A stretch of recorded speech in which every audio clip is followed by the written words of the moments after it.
अर्ब खर्ब लो द्रव्य हो, उदय अस्त लो राज। भक्ति महातम ना तुले, ईश सब कौने काज।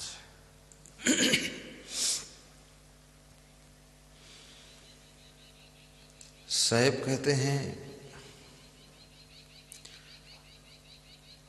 मनुष्य के जीवन में धन की भी आवश्यकता है, लेकिन धर्म के बिना धन पतन की ओर ले जाता है, क्योंकि धन एक साधन है और धर्म एक साधना है। साधना विहीन मनुष्य धन रूपी साधन को पाकर अपने आप को नियंत्रित नहीं कर पाता है।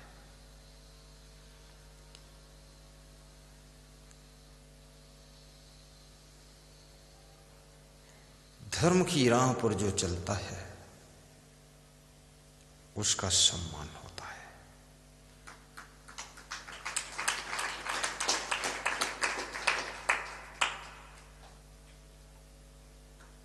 और जो धनवान होता है उसको सामान मिलता है, धन से सामान मिल जाता है। संपूर्ण रामायण में शिवरी का जो सम्मान है, शिवरी की जो प्रतिष्ठा है,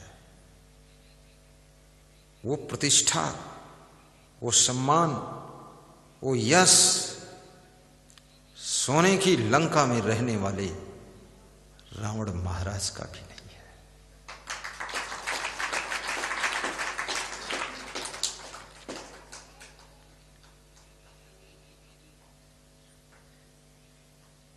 शिवरी के गुरु का नाम मतंग ऋषि है।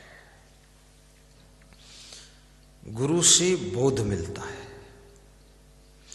और गुरु बनाना भी चाहिए तो बोध के लिए,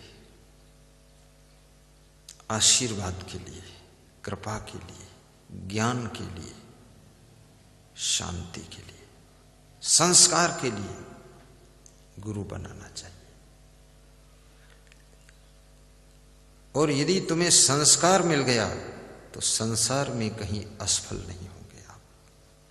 बोध मिल गया तो आपका क्रोध बुझ जाएगा।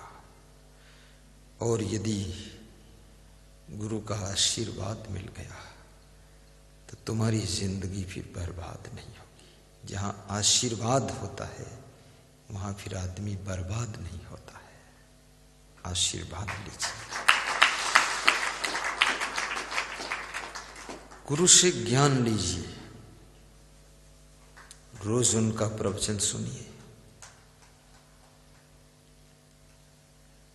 कल गुजरात के भक्त बता रहे थे कि सवेरे 4 बजे उठकर हम लोग बिजनेस के कार्य में लग जाते हैं और प्रवचन चालू कर देते हैं। 45 इंच वाला टीवी स्क्रीन लाया, परिवार सहित बच्चे सब 4 साढ़े 4 बजे उठ जाते हैं, सत्संग सुनते रहते हैं और काम करते रहते हैं। मनुष्य के सिर में 2 ब्रेन होते हैं, left brain and right brain. जिसके दोनों ब्रेन काम करते हैं वो व्यक्ति बहुत बुद्धिमान होता है। एक साथ में 2-2 काम कर लेता है, चौमुखी सोचता है, बहुमुखी सोचता है। और जिसका लेफ्ट ब्रेन डिम है, सक्रिय नहीं है, सुषुप्त पड़ा रहता है, एक ही ब्रेन सक्रिय है, वह व्यक्ति एक मुखी ही सोच पाता है। कोशिश कीजिए कि आपके दोनों ब्रेन सक्रिय हो जाए। और सिस्टम बड़ा विचित्र है। आपके पेट के अंदर 2 आंतें भी हैं, छोटी आंत और बड़ी आंत। आपकी 2 आंखें भी हैं, 2 कान भी है, 2 फेफड़े भी है, अब तुम 2 टांग भी है और 2 हाथ भी है, लेकिन अंगुली 5-5 है, सब अंगुली 20 है। क्योंकि अंगुली जो भी काम करते पहले अंगुली ही बढ़ती है आगे, यही संघर्ष में जाती। तो प्रकृति को पता था कि अंगुलियां हर कार्य में आगे पहुंचती हैं, तो ये कट भी सकती हैं, टूट भी सकती हैं, कूच भी सकती हैं, तो इसलिए ज्यादा अंगुली दे दिया जाए ताकि 1-2 कट भी जाए तो भी काम चलता रहे। हाँ, अंगुली ज्यादा। और 2 आंखें, एक आंख अगर डिस्टर्ब हो जाए तो दूसरी आंख से काम चले। किडनी भी 2 है, एक किडनी फेल हो जाए तो दूसरी किडनी से जी सको तुम। एक फेफड़ा पंचर हो जाए तो दूसरे फेफड़े से सांस ले सको तुम। इसलिए याद रखना, इस शरीर के साथ में कभी छेड़छाड़ मत करना, डिस्टर्ब मत करना।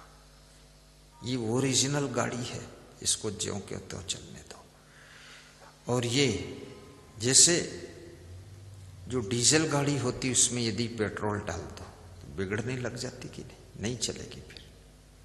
तो आपकी गाड़ी ये शाकाहारी गाड़ी है, इसको मांस डाल के मत चलाना, मछली अंदर मत डालना, अंडा भी मत डालना, मुर्गा, भैंसा, सुअर, गधा ये मत खाना।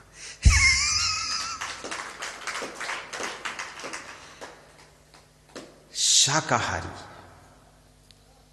ये आपके शरीर की गाड़ी को शाकाहारी से चलाना है। क्योंकि प्रकृति ने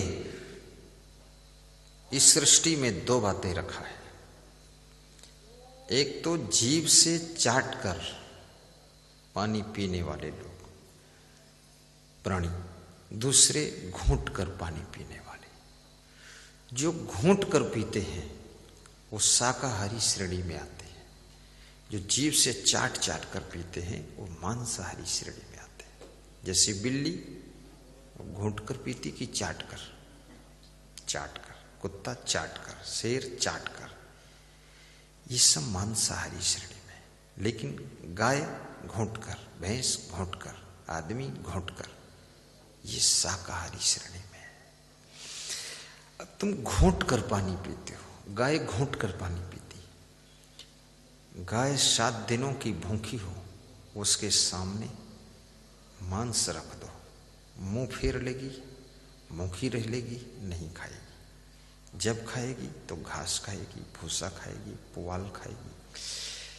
और शेर 7 दिनों का भूखा हो, उसके सामने घास रख दो, हरे रंग की बरसियां, मुंह फेर लेगा, जब खाएगा मांस खाएगा। लेकिन मनुष्य ये भी शाकाहारी प्राणी है, गाय के साथ रहने वाला। पर ये इसके सामने अगर हरी घास रख दो तो पकौड़ी बनाकर खा लेगा और मांस को भी पकाकर खा लेगा। ये मांस भी खा लेता है और घास भी खा लेता है, अन्न भी खा लेता है।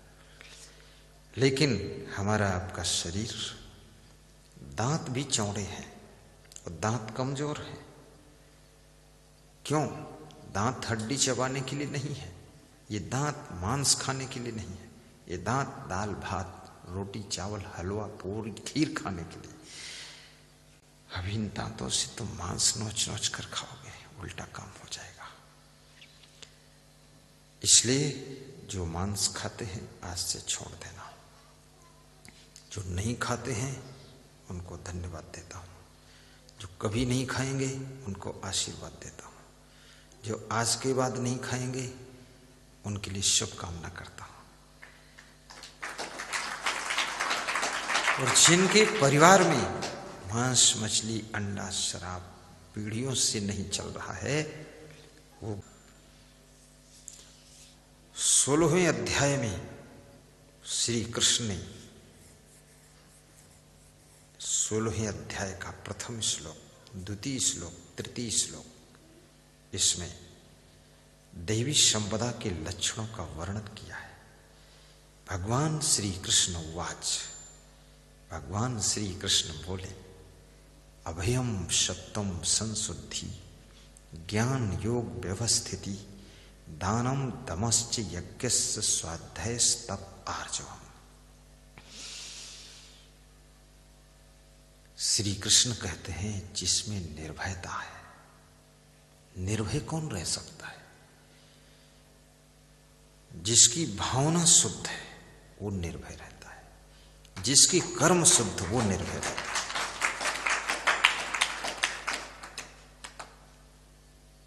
इस सभा में इतने लोग बैठे हुए हैं,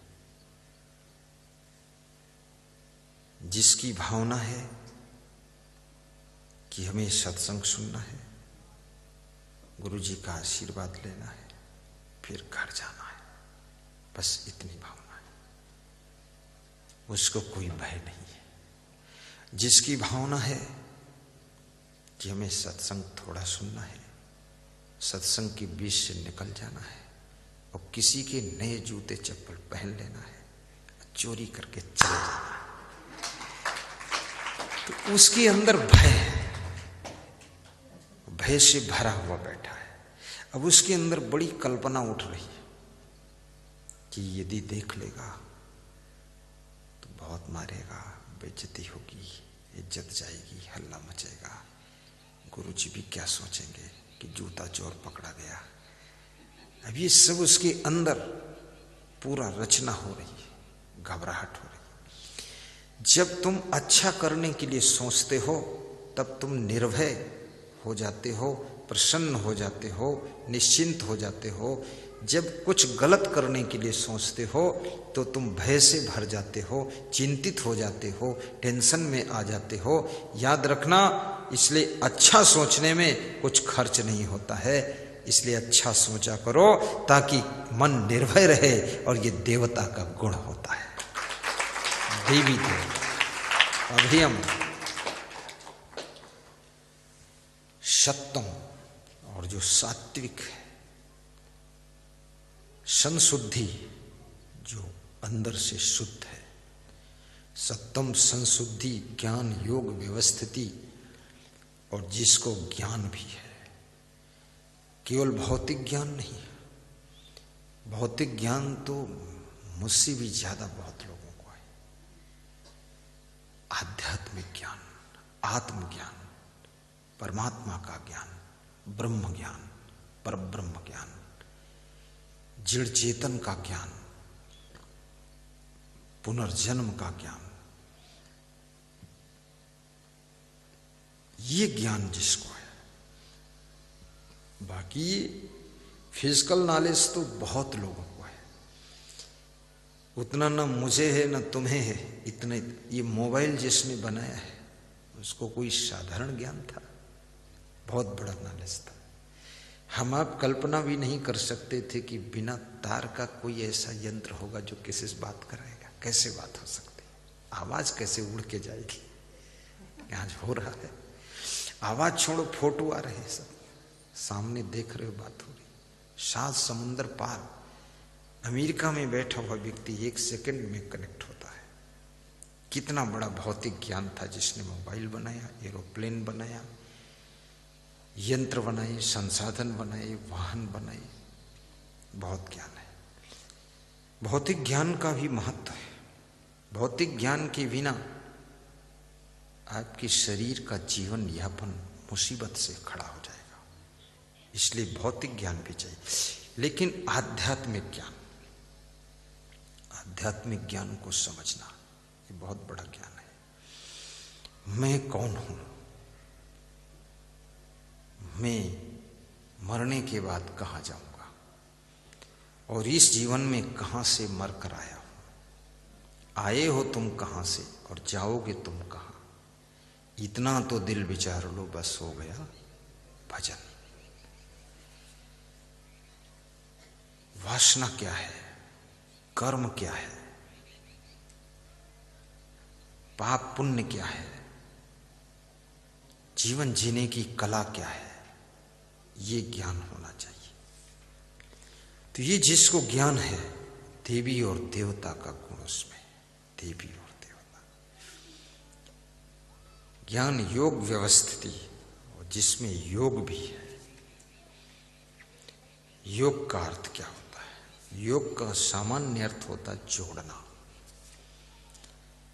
और योग, शरीर का योग करो तो शरीर स्वस्थ हो जाता है। और योग के कई रूप हैं, भक्ति योग, ज्ञान योग, कर्म योग, विज्ञान योग, ये सब योग है। और जिस कर्म योग में जो निष्काम कर्म योग करता है, आपने अपनी बहू का बहुत हित किया है, लेकिन बहू से आपकी कोई कामना नहीं है, तो ये निष्काम कर्म योग। निष्काम कर्म वो कर्म योग बन जाता है। ज्ञान योग, और यदि आपको आत्मा परमात्मा का ज्ञान हो गया तो वह योग ज्ञान योग कहलाता है। और ज्ञानम विज्ञानम आस्तिक्यम ब्रह्म कर्म स्वभावजम अभियम सत्तम संशुद्धि ज्ञान योग व्यवस्थिति। और जिसका जीवन व्यवस्थित है, अस्त व्यस्त नहीं है, उलुल जुलुल नहीं है, जो सेटिंग से जिंदगी जीता है, एक प्लानिंग से जिंदगी के कार्य करता है, योजनाबद्ध तरीके से जीवन के कदम उठाता है, व्यवस्थित है। व्यवस्थित होना बहुत कठिन है। अव्यवस्थित तो बहुत लोग हैं। कितने घरों के नर नारी भी अव्यवस्थित है और घर का सामान भी अव्यवस्थित है। कहीं बेलन यहां लुढ़क रहा है, थाली उधर पड़ी है, कटोरा उल्टा पड़ा हुआ है, हंसिया किधर पड़ा हुआ है। रात में निकलो तो हाथ पांव कट जाए, सब उल्लुल जुल्लुल सामान पड़ा है। जिसके घर का सामान भी अस्त व्यस्त है, अव्यवस्थित है, तो समझ लेना उस घर के लोग बिल्कुल व्यवस्थित नहीं हो सकते हैं। व्यवस्थित आदमी ही सामान को सेटिंग से रख सकता, व्यवस्थित रख सकता है। जो खुद ही अव्यवस्थित है, उसका सामान कैसे व्यवस्थित हो सकता है? इसलिए खुद व्यवस्थित बनो। कितने लोग दिन भर अपना सामान ही ढूंढते रहते हैं, कितने लोग रोज चश्मा ही ढूंढते रहते आधा घंटे तक। बाबा ध्यान देना। कितनी औरतें तो घर में जीरा मिर्च मसाला धनिया ढूंढती रहती, क्योंकि आज यहाँ रखती, कल वहां रखती, परसों कहाँ रखती हैं, इधर छोड़ दिया, चूल्हे के पास छोड़ दिया, कहीं वो अलमारी में छोड़ दिया, जहाँ पाए पोटली फेंक दिया, फिर ढूंढती घूम रही। उनका पति पूछता इतनी देर क्यों लगी अंदर? अरे बोले ढूंढ रही हूँ। तो ढूंढ क्या रही हो? एक ही अलमारी में रखा जाता है। अरे तुमको क्या पता इस घर में इतना सामान है? कितना सामान है? तो मार्केट से लाने की जरूरत है कि नहीं है? अरे बोले मार्केट से लाओगे तो लाओ, लेकिन ये जितना ही इतना ही तो समझना कठिन।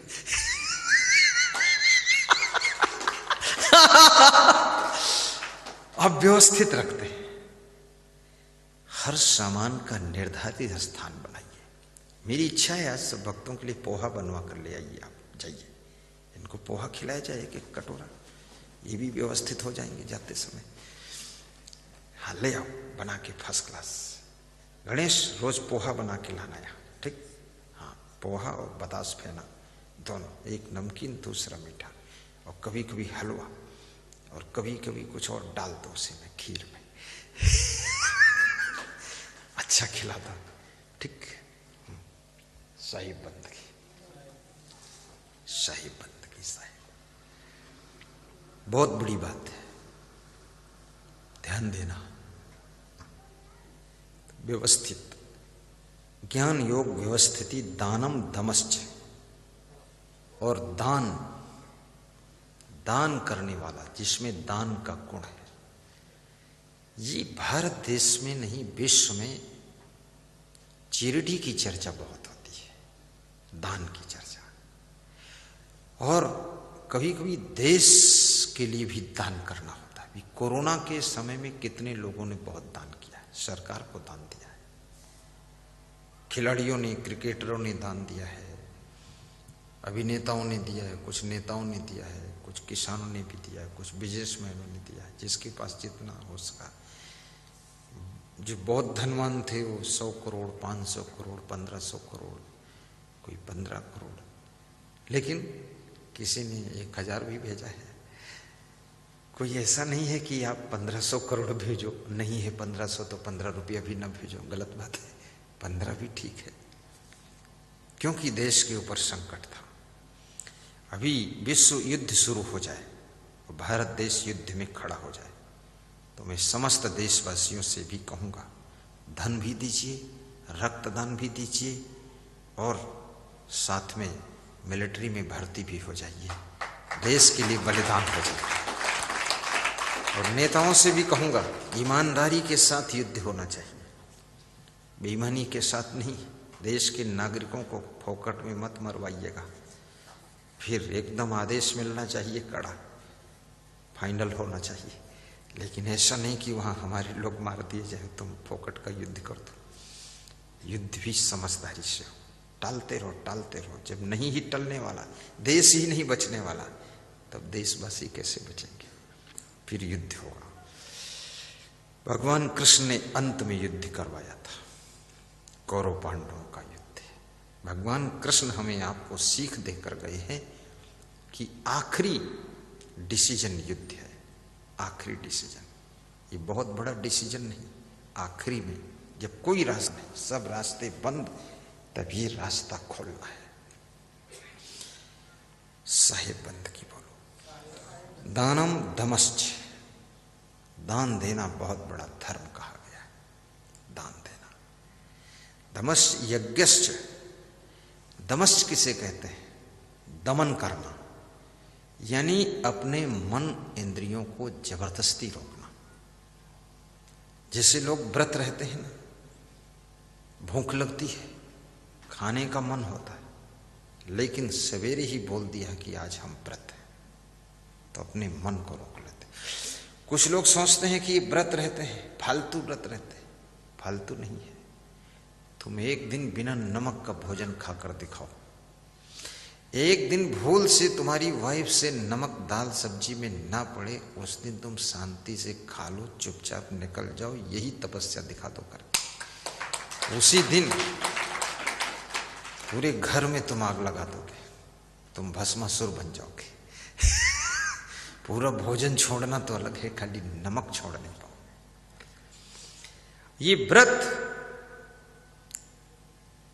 मन को जीतने का पहला साधन है। कभी कभी ऐसा व्रत लिया करो कि आज एक रोटी खाऊंगा, कभी व्रत ऐसा भी ले लो कि आज चावल नहीं खाऊंगा, कभी व्रत ऐसा ले लो कि खीर बहुत अच्छी है लेकिन 2 चम्मच ही खाऊंगा, कभी व्रत ऐसा भी ले लो कि आज बस खिचड़ी खाएंगे। गुजरात का नटवर भाई पटेल पादरा में चटनी और बाजरे की मोटी रोटी खा रहा था। तुमने कहा, नटवर भाई बड़ा रूखा सूखा खा रहे हो। बोले, मन में व्रत है, आपकी भंडारे में मैंने बनवाया है हलवा पूड़ी गोटा श्रीखंड सब है, लेकिन संकल्प लिया था कि मैं आज चटनी रोटी ही खाऊंगा। बस धनिया पीस के चटनी बना के नमक में खा लिया। इस पागल मन को, इस चंचल मन को कदम कदम पर जीतने का प्रयास करो और इसकी चंचलता बिल्कुल चलने मत दो। और जो मन को जीत लेता है, वो जिस कार्य को करने का संकल्प लेता है, उसमें सफलता उसके चरण चूम लेती है।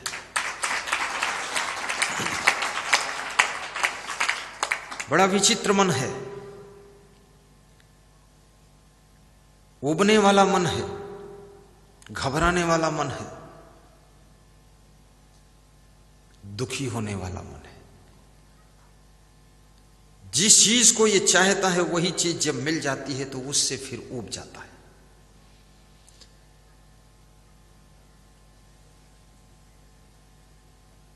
मन, कबीर कहते हैं, खन उबे खन डूबे खन उगा।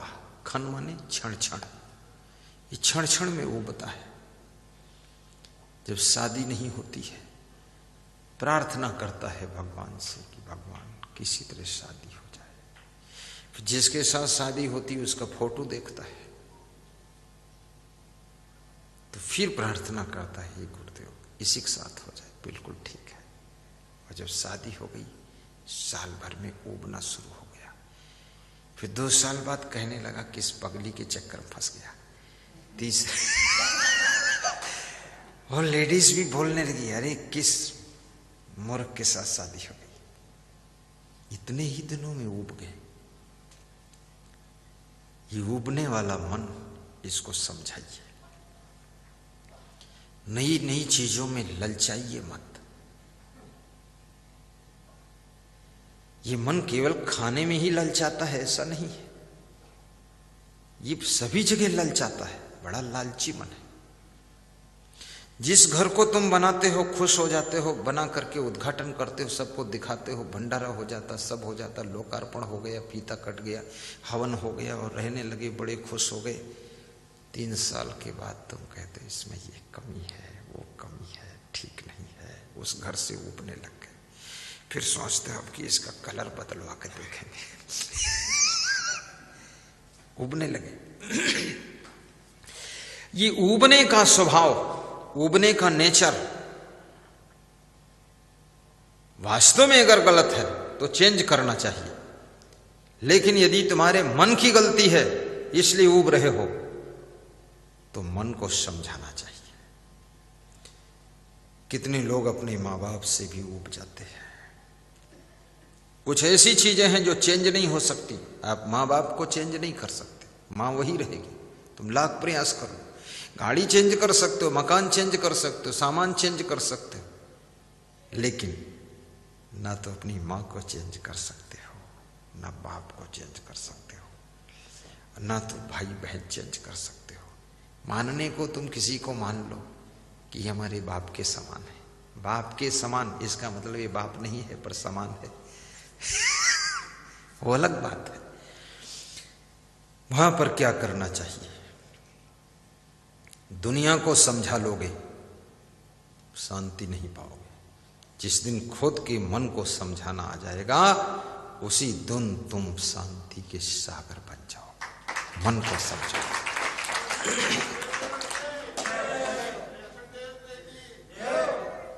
जो मिला है उसका आनंद लीजिए, जो जरूरत है उसको पाने के लिए प्रयास कीजिए, जो प्रयास से भी नहीं मिल रहा है उसका त्याग कीजिए, झंझट खत्म।